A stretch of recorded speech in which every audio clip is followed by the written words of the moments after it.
Good afternoon, everyone. Welcome to today's Exploring by the Seat of Your Pants Hangout. My name is Joe Grabowski, and I will be your host for today. Those who've been following along, we've had a great about week and a half now of ocean plastic events. We've got about another week and a half to go. We're connecting with scientists, explorers, conservationists, advocates, and organizations who are shedding light on the problem, telling us why it's important, and then we're looking at solutions for the big problem we have of plastics in our oceans and even our lakes and streams. So we're really excited for today's event. Today we're joined by Breezy Grenier. Breezy considers herself an ocean MESE, a mariner, an educator, a scientist, and an explorer with a passion for the deep sea and as polar exploration as well. So from the North Pole to Antarctica and the oceans in between, Breezy's traveled the world and seen firsthand the evidence of humans and their impact even on the most remote areas of the planet. So with a focus on the growing trend of pollution, being out of sight, out of mind, Breezy's working to inspire the next generation, come up with new ideas on how to tackle the problem of plastic pollution worldwide. So Breezy, it is so great to have you joining us today. We're excited to learn a little bit more about you and some of the work you're doing to spread the word of ocean plastics. All right. Hello, everyone. I hope everybody's having a good day at school. So as Joe mentioned, I'm an ocean MESE, so mariner, educator, scientist, explorer. So what does that really mean? So I have a little bit of a PowerPoint. They'll go over some of the stuff that I've seen and hopefully give you an eye into what I do.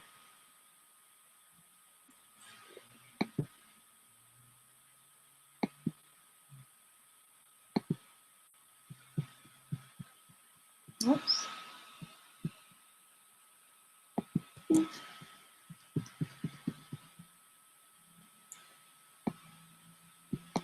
Sorry about that.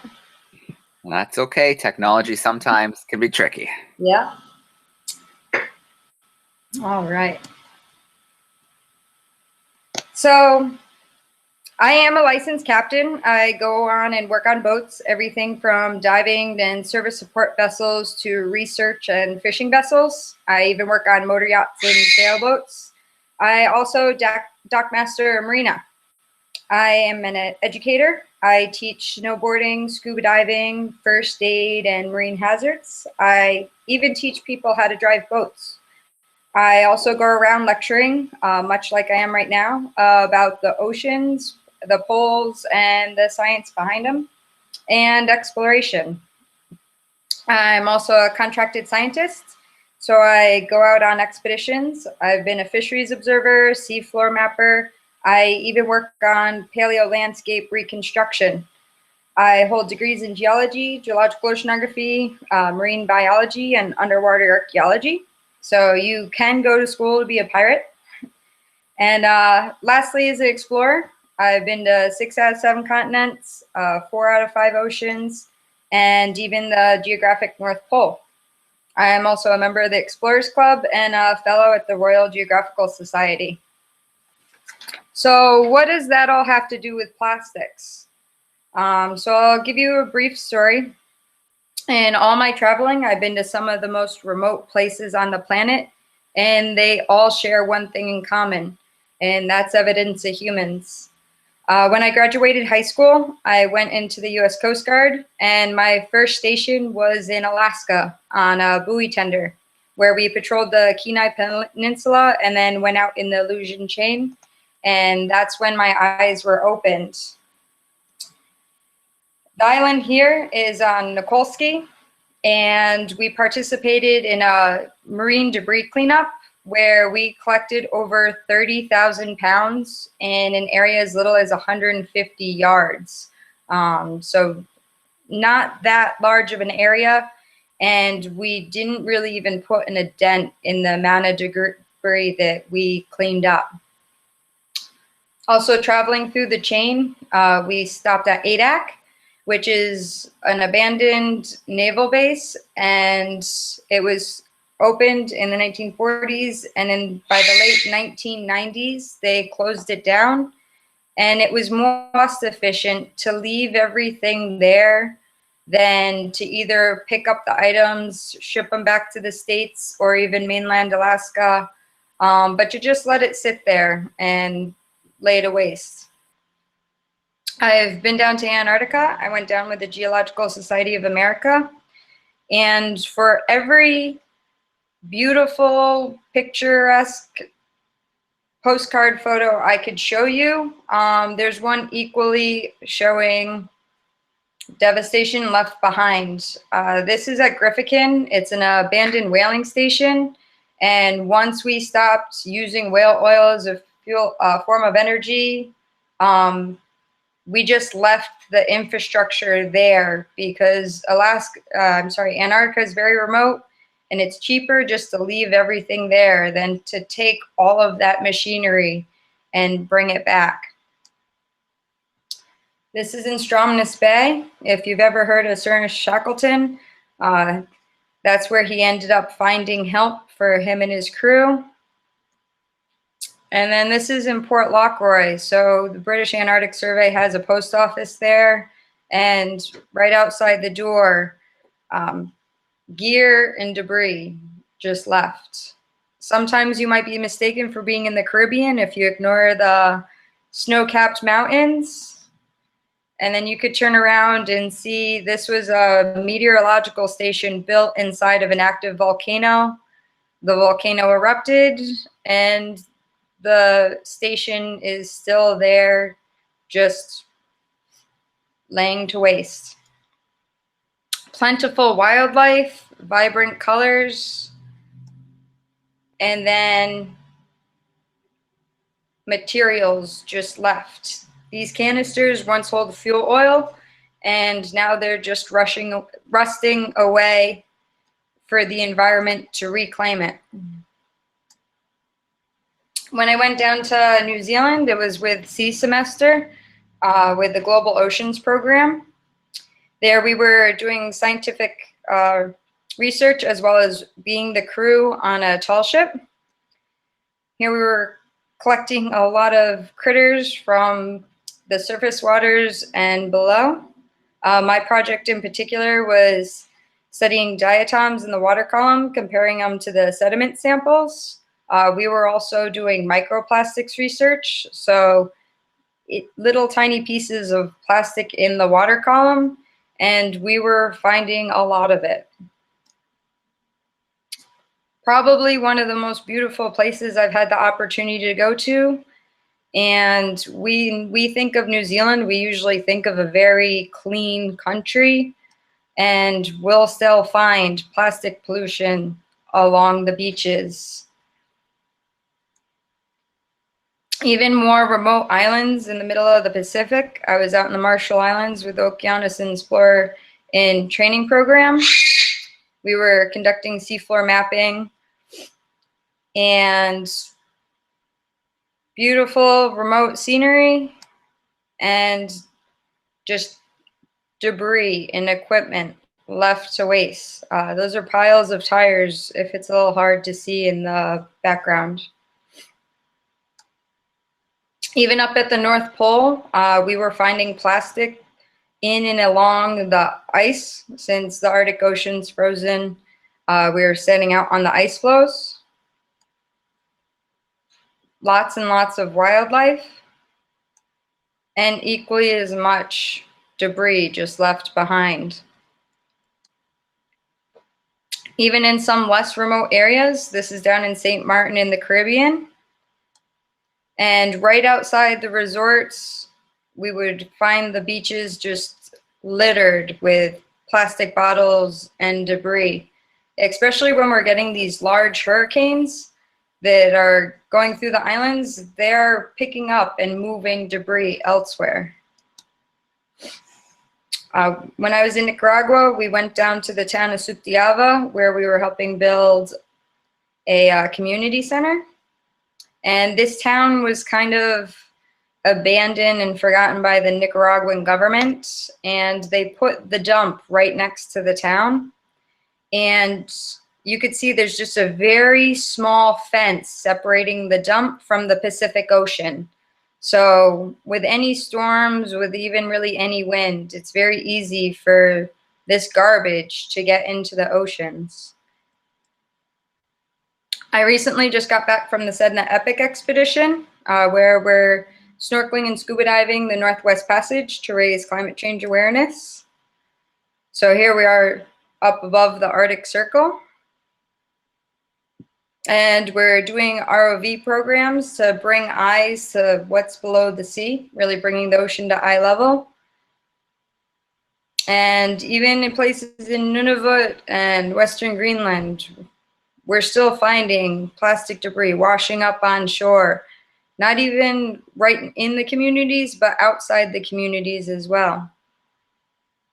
This is in Umnak, and plastic bags just all along the shoreline. And it's a going trend. Within my travels and within the expeditions, I'm seeing man-made structures. Even if they were once active, sometimes they were left behind and forgot about. There's a bridge that used to connect an island in Boston Harbor, and they took down the bridge, and there's still a lot of debris right under the water. I get to see some of the most beautiful sights that the world has to offer, and then I'll turn around and see the pollution, evidence of man just taking over the environment. We'll see tons of fishing gear. You see more and more of it when you're out to sea, and you'll a lot of times, unfortunately, see wildlife entangled in it.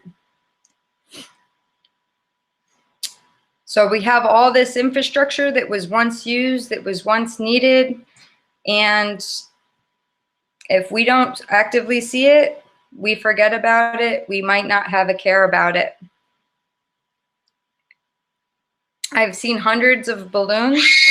A lot of the boaters I work with, I encourage safety training. So if you see a balloon when you're out to sea, I say do a man overboard drill. So you can use that in working on precision on using your boat and to clean up the environment. Because you can easily see a lot of the balloons and garbage look a lot like critters that other animals will ingest. These photos are from my friend Billy, who goes out to Bali every year. And these are just a few of the straws that he picks up every time he goes to the beach. When I was a kid, I remember plastic bags were becoming the thing to help save the trees, because plastic bags weren't made from trees, so they were helping to save the environment. But look what that has led to. We have a huge problem with a lot of the plastic and garbage going into our oceans. We used to dump garbage into the ocean because we thought that was okay, and that wasn't too long ago. So we need to come up with not only a few, but a lot of different ideas, because some great ideas that we had in the past, we're learning weren't that great in the future. So really think, what can you do? We've become a single serving society. We use everything once and then kind of forget about it. We need to find ways to stop that. Let's see. Did that bring back the screen share? You're back on the screen now, yep. Right, perfect. So today I was even going to walk the beach. When I first walked the beach with my dogs this morning, I usually pick up an entire garbage bag of garbage. And ironically, I usually find the garbage bag already there. There's some things on being able to pick up the garbage, but what are we doing with the garbage itself?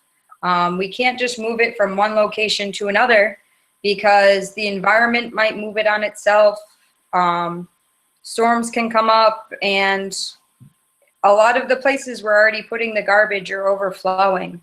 So we need to start thinking about not only what we're doing with the garbage, but where's it going and how can we try minimizing this? If you guys can go home and reuse, even if it's a fast food container that you picked up, maybe use it again.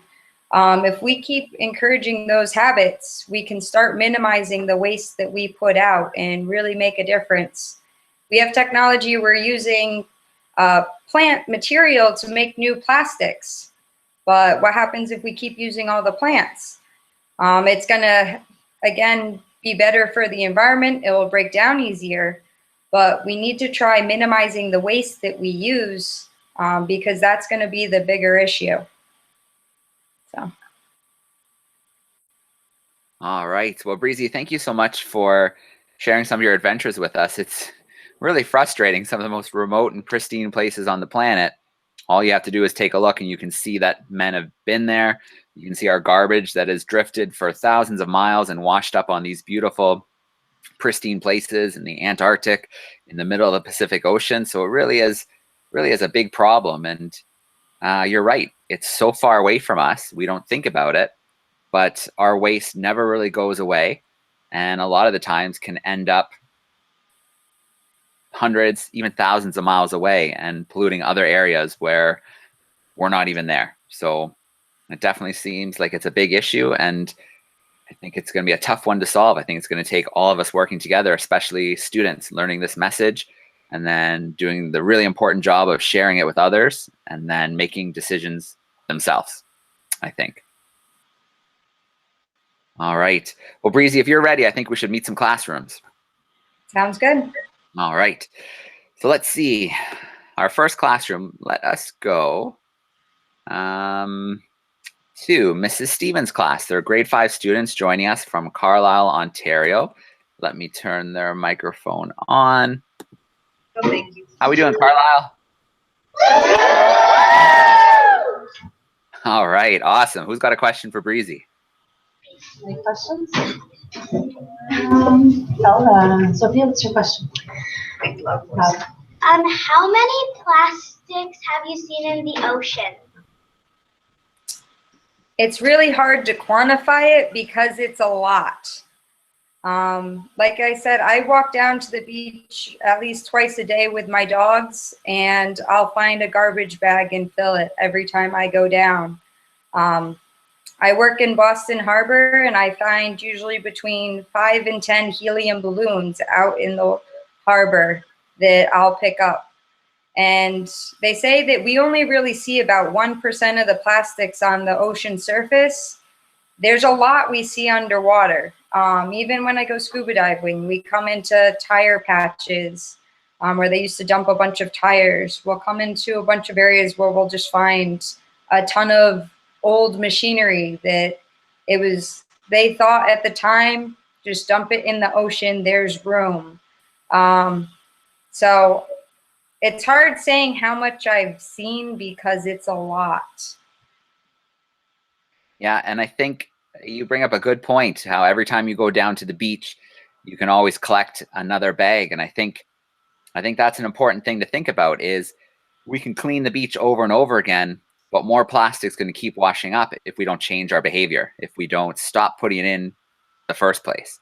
We're always going to be cleaning the beach and we're never going to make any progress. So I think that's a really important thing to think about is unless we change our behavior, the problem's not really gonna go away. All right, let's see. Mrs. Duncan's got a group of grade 7 and 8 students joining us in Farmington, Missouri. Let me turn their microphone on. How are we doing, Farmington? Good. Woo! Hey! Hello. Hello. Hi. Hello. Some of us have to leave. We got a smaller group now. Okay, Alyssa. What's your question, Alyssa? What's your favorite ocean animal? My favorite ocean Animal. animal? That's a hard one because I like a lot of them. I think my favorite's a penguin, just because they're always dressed ready to party. Awesome. So Breezy, while we're talking about marine animals, have you ever come across maybe an animal entangled in fishing gear or, with a plastic bag on it or anything like that in your travels? Yes, unfortunately, several. And a lot of us, our first instincts to run up to the animal, especially if you see like a seal or a bird. But you have to also remember to use caution because these are animals that are scared and already entangled. So as much as you want to run up to them, they might be a little more not happy and might try and bite you. So I've helped untangle smaller animals like turtles. I've seen whales tangled up, but that's when we call NOAA or the Coast Guard, and they'll send someone to be able to help untangle them. So everybody wants to try being the superhero to help the animal, but remember there are professionals that will help, especially the larger animals, get untangled. And I've seen a lot of animals, unfortunately, that have perished because of the entanglements. And you always, when you take photos, it's taken me a long time to really get comfortable taking pictures of the pollution that I've seen because it's hard. But we need to start sharing the story. And it's still just as hard to take pictures of the animals that are entangled because it's sad and devastating. All right. Let's go to Mrs. Briggs' class. Grade 5 students joining us in Asheville, North Carolina. Let me turn their microphone on. Hey, grade 5s. Hi. All right. Who's got a question? I do. Okay. When did you first start becoming aware of like all the pollution and when you wanted to change it? When I first joined the Coast Guard, that's when my eyes were really opened on how bad ocean pollution can be in certain areas. When I was younger, we would go down to the ocean. I grew up on a pond, outside rivers and lakes, and you would always see some garbage here and there. But where a lot of that garbage ended up was when I really saw an entire beach just covered with debris that really made me want to further change my ways to try minimalizing waste that I put out, but to really go out of my way to try picking up larger amounts opposed to just a couple of pieces here and there. All right. Great question. Thank you, Asheville, North Carolina.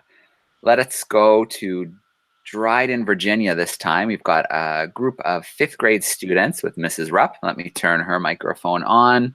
How are we doing, 5th graders? Good. Come on. This is Jonesville Middle. All right. So sorry. Okay. Who's asking? Me. Don't be shy. Come on up.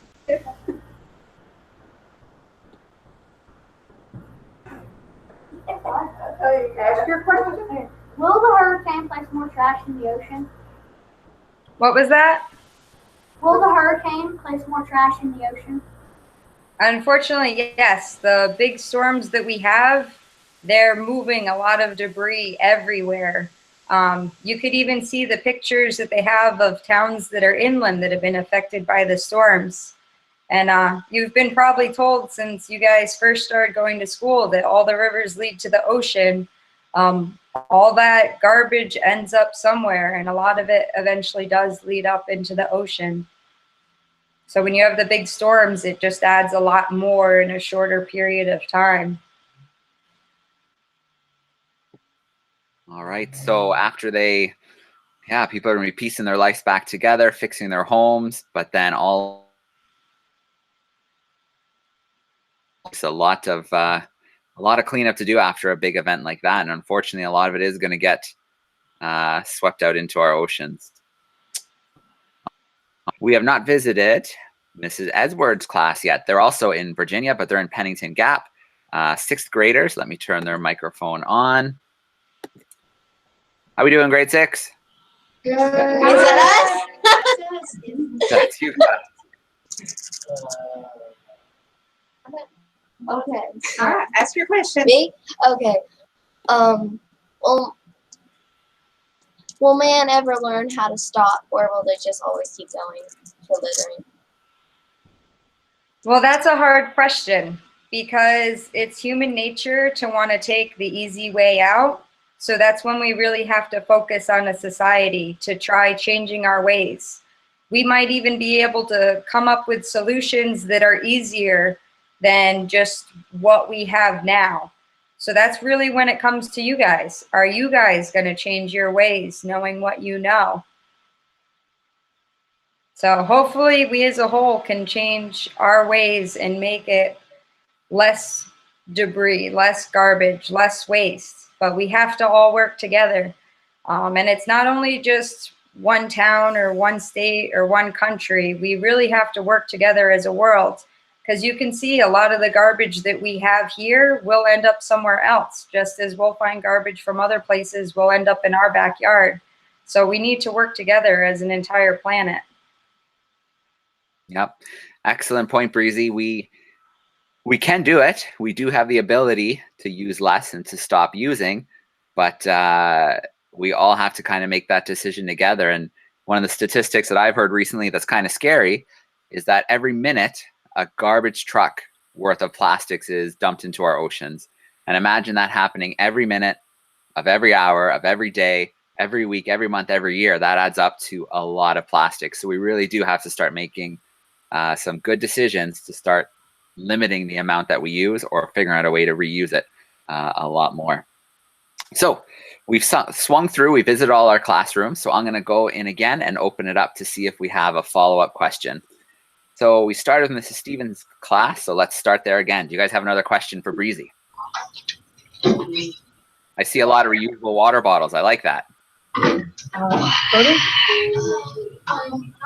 have a question. What is your favorite, like, juicy animal, or like something like a fish or something?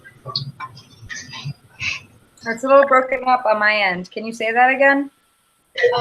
What is your favorite, like fish? My favorite fish? I'd have to say my favorite fish is Mora. They kind of hang out with the sharks and became buddies with these giant creatures that swim the depths of the ocean. So I think they're pretty cool. Yeah, so there's something to look up after class today. Look up the remora. Really cool fish with suckers on the top of their head. And they can hitch a ride on sharks and whales, even sea turtles, and travel for a long distance, hitching a ride, and sometimes even scoring a free meal. So check out the remora. They're pretty cool. And I was just diving with some in Bimini with hammerhead sharks, and they had remoras all over them. So it was really cool to see the sharks and their hitchhikers. All right, let's go back to, let's see, Mrs. Duncan's group. Do you guys have another question for Breezy? We do. Recently, while we were studying recycling in our classroom, we came across an interesting alternative to water bottles, which was a water bottle pod that was made out of seaweed. Have you heard about that? And what is your thoughts on that? I've seen those, and I think it's pretty cool. I don't know how I would feel about eating like an exterior ball of, I feel like the texture would be jello, and then getting a burst of water. But it's a cool concept, and it's an out-of-the-box idea, and we need more of these out-of-the-box ideas, because even if that's not really the answer, that can help spark a different idea path to come up with even better answers. But I've seen them. They look pretty cool. I don't know much about them, but. All right. Great question to bring up. And I saw those recently in the news as well. So we'll see. Maybe they'll catch on. But like you said, Breezy, anything that brings awareness is a good thing. So let's jump back to Mrs. Briggs' class in Asheville. Go ahead if you guys have another question. Oh, when did you start wanting to be a scientist? So I lucked out. I grew up in a really unique home. It's an earth home. So my father built it. And we had lots of ponds on our property and even a waterfall. And when I was a kid, we weren't inside playing video games. We were really forced to go outside. So if the sun was up, we were outside, out exploring. And we had a lot of really unique features of our property that would actually draw in scientists. So really since as far back as I can remember. I wanted to be a scientist and I wanted to work in the water. And then the older I went, the bigger my area of water got. So that's what led me to the oceans.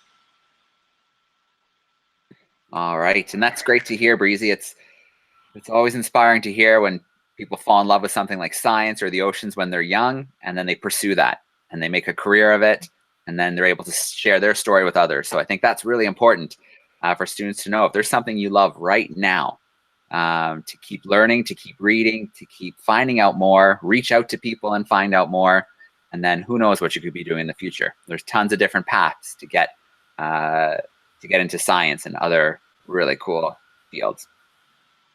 Let's see, Mrs. Edwards, if you guys have another question, your microphone is on. Okay. I've seen your narwhal sound in your background. I've had a question. Have you ever found a narwhal have you ever had it release it from the pollution and it's being wrapped up in like the little 6-pack soda things? Have you ever had to release one? So I actually got to see narwhals for the first time on my latest expedition. So it's very rare to see them because they're very skittish, and when you have a large boat, they make a lot of noise. And the reason we were able to see them is they were actually molting. So they were playing on the gravel beach to help have their layer of skin come off because the new one was coming.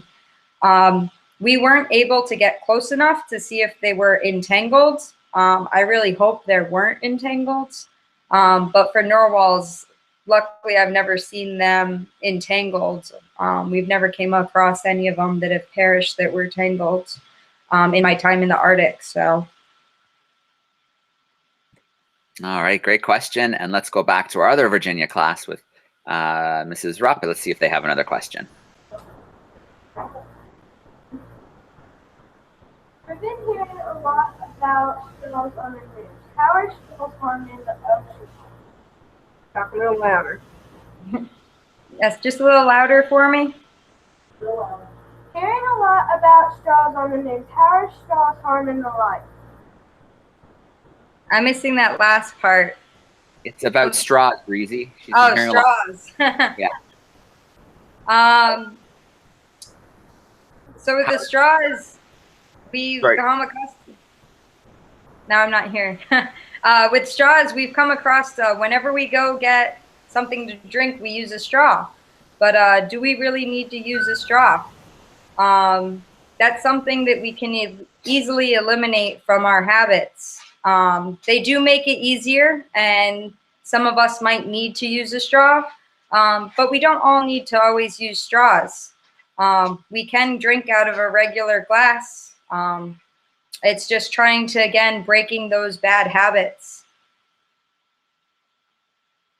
And the second part of that question, Breezy, was how are straws affecting marine life?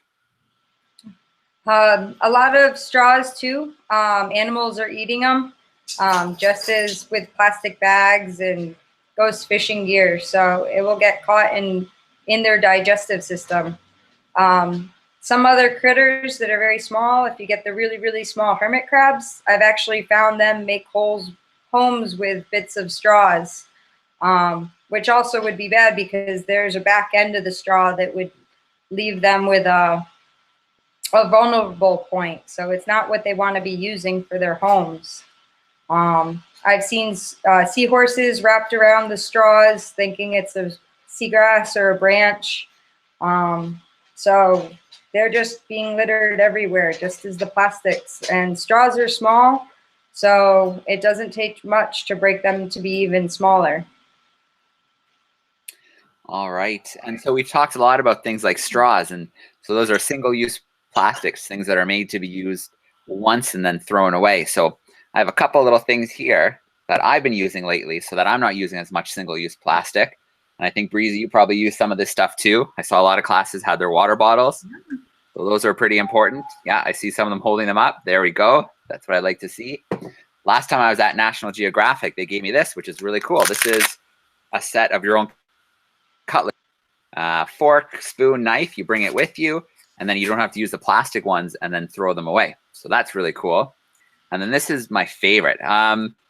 Raise your hands out there if you skateboard. Does anybody skateboard? Anyone use skateboards? I see some hands, looks like in each classroom. Check this out. So we had a talk earlier in the week with a guy named Ben, and he has a group down in Chile in South America, and they buy and collect old fishing nets from fishermen, and those nets are made of plastic, and look what they turn them into. They make them into skateboards. So these are the world's first skateboards made entirely of recycled plastic, recycled fish net, which is really, really cool. So there's lots of people out there coming up with really, really cool solutions and lots of things you can do at home. So Breezy, we have a couple minutes. I'm going to open it up to the classrooms and see if we can grab 1 or 2 more questions. So if you want us to visit your class again, give me a big wave, and that'll be my signal to come back to your group. Another question. That's quick. Mrs. Stevens' group. All right, fire away. I would wonder, is paper and cardboard bad for the environment? Is paper and cardboard bad for the environment? I was thinking, instead of using like paper, not paper straws, plastic straws, maybe we can find a way to make that cardboard or paper if they're not polluted. So paper and cardboard, they do break down in the environment much quicker. And even when you have like the goop of cardboard after it's been saturated, some animals actually can ingest it and it's not that bad. But everything's in quantity, and also where we're getting the material to build the cardboard and to build those straws. We need a happy balance in everything, because we can't just take everything from the trees, because if we kept using everything from the trees, we wouldn't have trees. So we need to widen what we use to be able to make products. And the best really is if we can keep reusing something over and over again, that's our best bet. But there are a lot of things that we need that we don't have to use as often.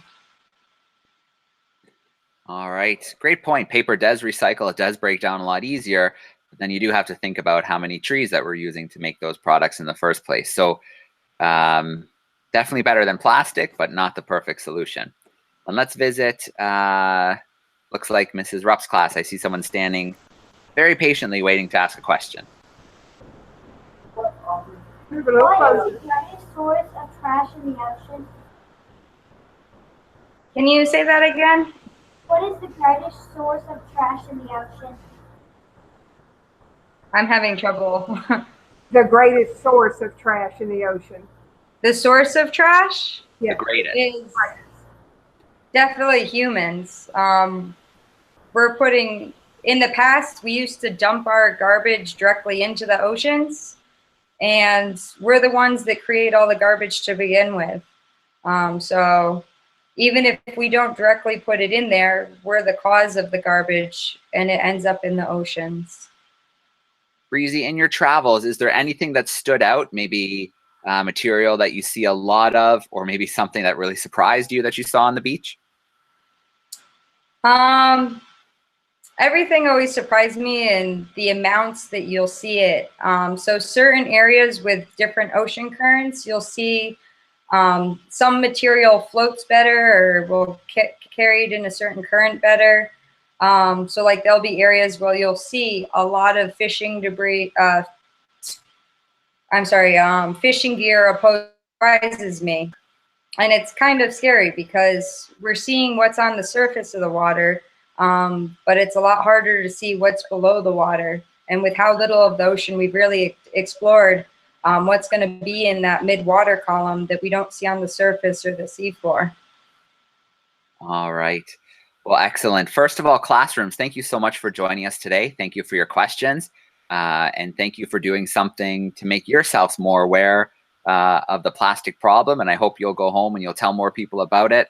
And you'll start thinking about ways you can cut down. Maybe it's as simple as more reusable items, maybe limiting your use of things. I'm sure if you guys think about it, you can come up with some excellent solutions.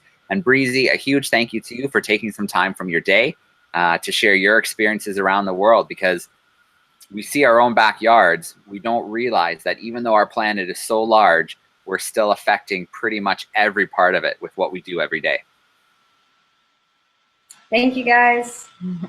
All right, well, let me turn the microphones on, let the classroom say goodbye and thank you, and then we'll sign out for today. So classrooms, be loud, goodbye and thank you.